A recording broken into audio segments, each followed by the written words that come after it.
Friends, ऐसा कहा जाता है कि बैंकों में पैसा या बैंकों में लोन उन्हें दिया जाता है जिन्हें उस लोन की जरूरत या उन पैसों की जरूरत नहीं होती है। जी हाँ दोस्तों, अगर आपको पैसे की जरूरत नहीं है तो आपको लोन दिया जाएगा, आपको पैसे दिए जाएंगे। बट अगर आपको पैसे की जरूरत है तो बैंकों के लाइन में लगना होगा। आरबीआई ने घोषणा की कि वह 2000 रुपए के मूल्य वर्गों के नोटों को प्रचलन से वापस ले लेगा, जबकि मौजूदा नोट लीगल टेंडर बने रहेंगे। आरबीआई ने एक उदार समय सीमा प्रदान की है जिससे व्यक्ति 30 सितंबर 2023 तक नोट जमा और विनिमय करा सकता है। यह कदम आरबीआई की स्वच्छ नोट नीति का हिस्सा है जिसका उद्देश्य जनता को बेहतर सुरक्षा सुविधाओं के उच्च गुणवत्ता वाले करेंसी या नोट या सिक्के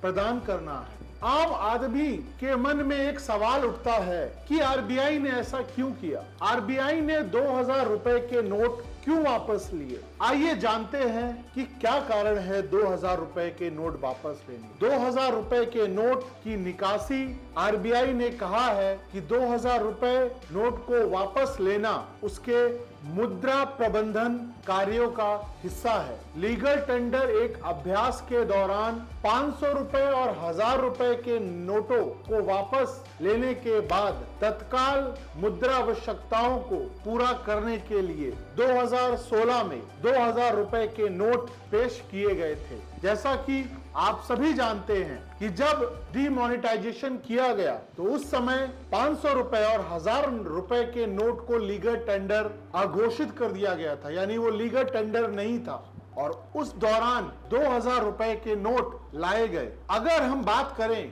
कि उपलब्ध अन्य मूल्य वर्गों की, जो अभी अलग डिनोमिनेशन के जो नोट्स हैं, जो 2018-19 में ये भी घोषित किया गया था कि जो हमारे 2000 की नोट हैं उनको लाने का जो मकसद था कि जब नोटबंदी की गई थी मोदी गवर्नमेंट के द्वारा आरबीआई के निर्देशानुसार, तब 2000 नोट को लाना उनका मकसद था कि करेंसी के डिमांड को मार्केट में वो पूरा कर सके। बट जब आज 2018-19 में आरबीआई को लगा कि उन्होंने 2000 रुपए की नोट मार्केट पे लाया और वो नोट 89% तक लाया गया था और प्रचलन में वो बहुत कम थी, तो इन कारणों से उन्होंने 2018-19 में नोटों को छापना बंद कर दिया। उनका मानना था कि हमने उद्देश्य प्राप्त कर लिया है। 31 मार्च 2023 तक संचालन में 2000 रुपए के नोटों का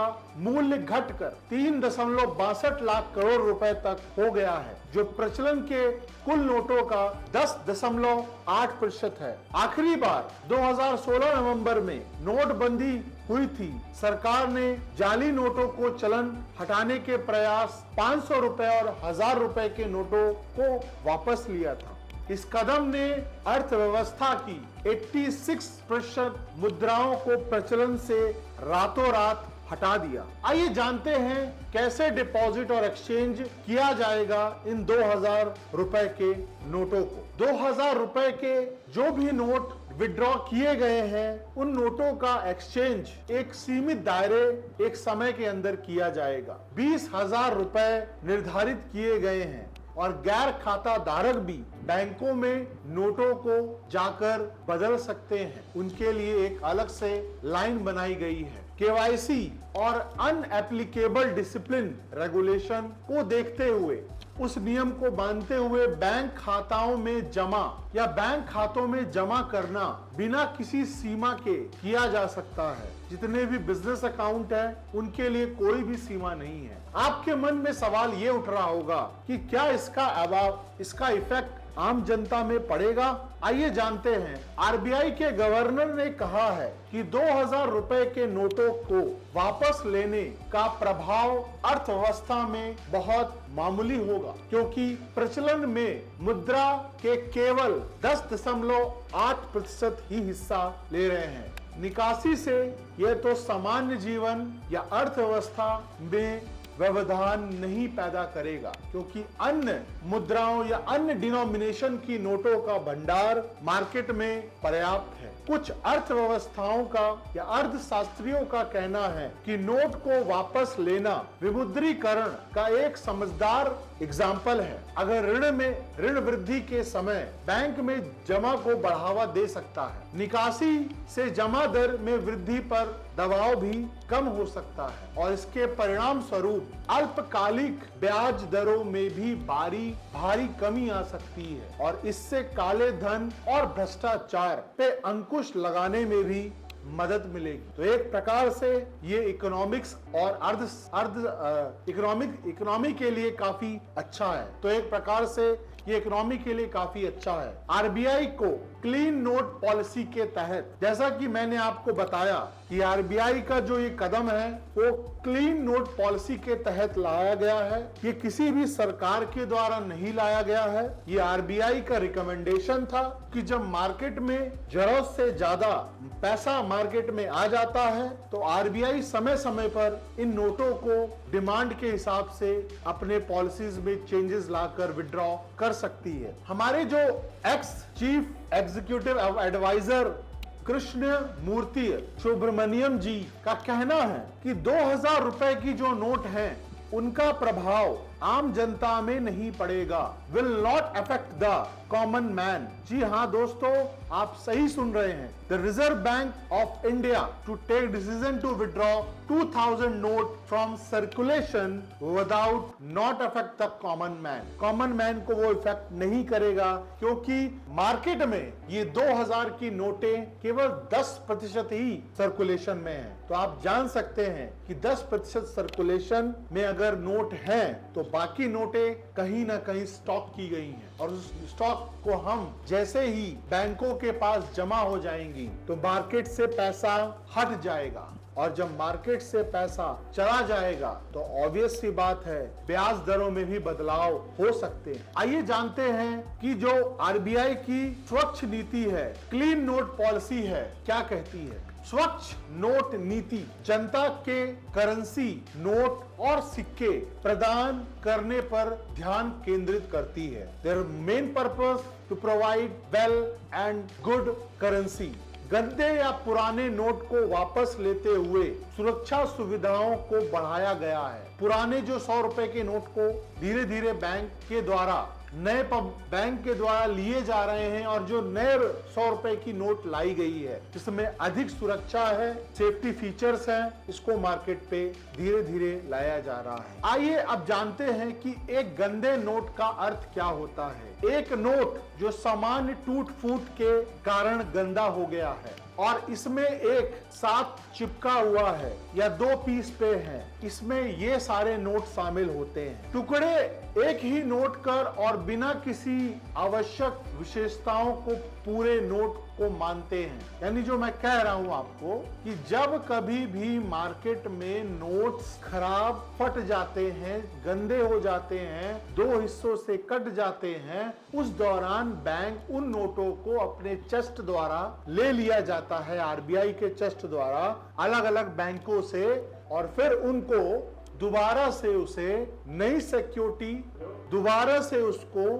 सिक्योरिटी फीचर्स के साथ मार्केट में लाया जाता है। 2005 के बाद छपे बैंक नोटों की तुलना में कम सुरक्षा सुविधा के कारण आरबीआई ने 2005 से पहले जारी किए गए सभी बैंक नोटों को वापस ले लिया था। हालांकि ये पुराने नोट अभी भी कानूनी रूप से लीगल टेंडर हैं। आइए भारत में डीमोनेटाइजेशन क्या है इसके बारे में जानें। डीमोनेटाइजेशन कानूनी मुद्रा के रूप में अपनी स्थिति की एक मुद्रा इकाई को छीनने का कार्य है। जी हाँ दोस्तों, धन के वर्तमान रूप या रूपों के संचालन से हटा लिया जाता है, सेवानिवृत्ति कर दिया जाता है, जिसे अक्सर नए नोट या सिक्कों से बदल दिया जाता है। जिस प्रकार एक कंपनी में पुराने एम्प्लॉय को निकालकर नए एम्प्लॉय की भर्ती की जाती है, सेम करेंसी नोटों को भी जब एक समय के बाद वो पूरी तरीके से गंदे हो जाते हैं, फट जाते हैं, इंक लग जाती है, तो उसे मार्केट से निकालकर नए नोटों के साथ चेंज कर दिया जाता है। भारत में वैधता है कि भारत में डीमोनेटाइजेशन का कानूनी आधार आरबीआई अधिनियम सेक्शन 1934 एक्ट के तहत लाया गया है, जो केंद्र सरकार को आधिकारिक राजपत्र में अधिसूचना द्वारा सिफारिश पर बैंक नोटों की किसी भी श्रृंखला को आसान कानूनी घोषित का अधिकार देती है कि वो मार्केट से किसी समय भी उसे निकाल सके। भारत के विभिन्न अदालतों में दायर याचिका जब विमुद्रीकरण किया गया तो इसे वैध करार दिया गया। हालांकि सर्वोच्च न्यायालय ने विमुद्रीकरण को वैध ठहराया और कहा 500 रुपए और 1000 रुपए की करेंसी नोटों का डीमोनेटाइजेशन प्रोपोर्शनली के परीक्षण को संतुष्ट करता है, एक्सपेंस और प्रॉफिट रेशियो को संतुष्ट करता है। प्रोपोर्शनली का परीक्षण यह कहता है कि डीमोनेटाइजेशन के लाभ और लागत से अधिक या बराबर नहीं होना चाहिए। प्रोपोर्शनली के परीक्षण को संतुष्ट करने के लिए विमुद्रीकरण यानी कि डीमोनेटाइजेशन किया गया और बहुत जरूरी होता है डीमोनेटाइजेशन। इसके कारण होने वाले लागतों में, खर्चों में और उचित ठहराव में सहायता मिलती है। आइए इसके लाभ के बारे में जानें कि क्या होते हैं फायदे डीमोनेटाइजेशन। मुद्रास्फीति में कमी आती है, मुद्रा स्थिरता रहती है, व्यापार को सुविधाजनक बनाने, जालसाजी और अंकुश लगाने पर डीमोनेटाइजेशन को एक अच्छा हथियार माना जाता है। आर्थिक गतिविधियों को अधिक पारदर्शित करने के लिए डीमोनेटाइजेशन जैसे उपकरणों का इस्तेमाल किया जाता है। काले धन पर अंकुश लगाना भी डीमोनेटाइजेशन का एक अच्छा हथियार है। सरकार ने तर्क दिया है कि डीमोनेटाइजेशन करके चोरी करने वालों और भ्रष्ट अधिकारियों और अपराधियों और आतंकवादियों द्वारा नगद में रखे गए काले धन या बेहिसाब आय को बाहर निकाल देंगे और इस सरकार का आधार और राजस्व बढ़ेगा और देश में भ्रष्टाचार और अपराध कम होंगे अगर डीमोनेटाइजेशन किया जाता है। डीमोनेटाइजेशन से डिजिटलीकरण को बढ़ावा दिया जाता है। यह वाणिज्यिक की कमर्शियल लेन देन डिजिटलीकरण को प्रोत्साहित करता है, अर्थव्यवस्था को एक औपचारिक बनाता है और इसीलिए सरकारी राजस्व को बढ़ाने में काफी मदद करता है, पारदर्शिता लाता है, पेमेंट भुगतान में काफी सहूलियत प्रदान करता है, प्रबंधन की लागत को कम करता है। डीमोनेटाइजेशन अर्थव्यवस्था में औपचारिकरण का अर्थ है कंपनियों को सरकार ने नियामक शासन के तहत लागत निर्माण आयकर संबंधित कानून के अधीन है। अगर इन खर्चों को कम करना है, इस लागत को कम करना है तो हमें इसका इस्तेमाल करना पड़ेगा। ये था हमारे कुछ फायदे और आज अब हम बात करते हैं इनके नुकसान क्या होते हैं। हमारे जो स्मॉल स्केल इंडस्ट्रीज हैं, जिसे हम उन्हें बोलते हैं अस्थायी मंदी, उनमें काफी दिक्कतें आती हैं। विमुद्रीकरण के दौरान उनकी आर्थिक गतिविधियों में अस्थायी मंदी का कारण बन सकती है। यही नुकसान है पुरानी मुद्रा की अचानक से वापसी, नई मुद्रा को अचानक से मार्केट पे लाने से व्यापार के लेन देन, उपभोक्ता के खर्च और समय समग्र आर्थिक उत्पादक में बाधा उत्पन्न कर सकता है। ये कुछ नुकसान मैंने आपको बताए। मैं उम्मीद करता हूं कि आपको ये जो मैंने आपको 2000 के जो नोट आरबीआई के द्वारा वापस लिए गए हैं, इसके क्या कारण थे, क्या ये आम इंसान को इफेक्ट करता है, इसे कैसे एक्सचेंज करना है और कैसे डिपॉजिट करना है, आपको समझ में आया होगा। ऐसे ही वीडियो मैं आपके लिए लाता रहूंगा। प्लीज हमारे वीडियो पे लाइक कीजिए, कमेंट कीजिए और शेयर कीजिए। जय हिंद।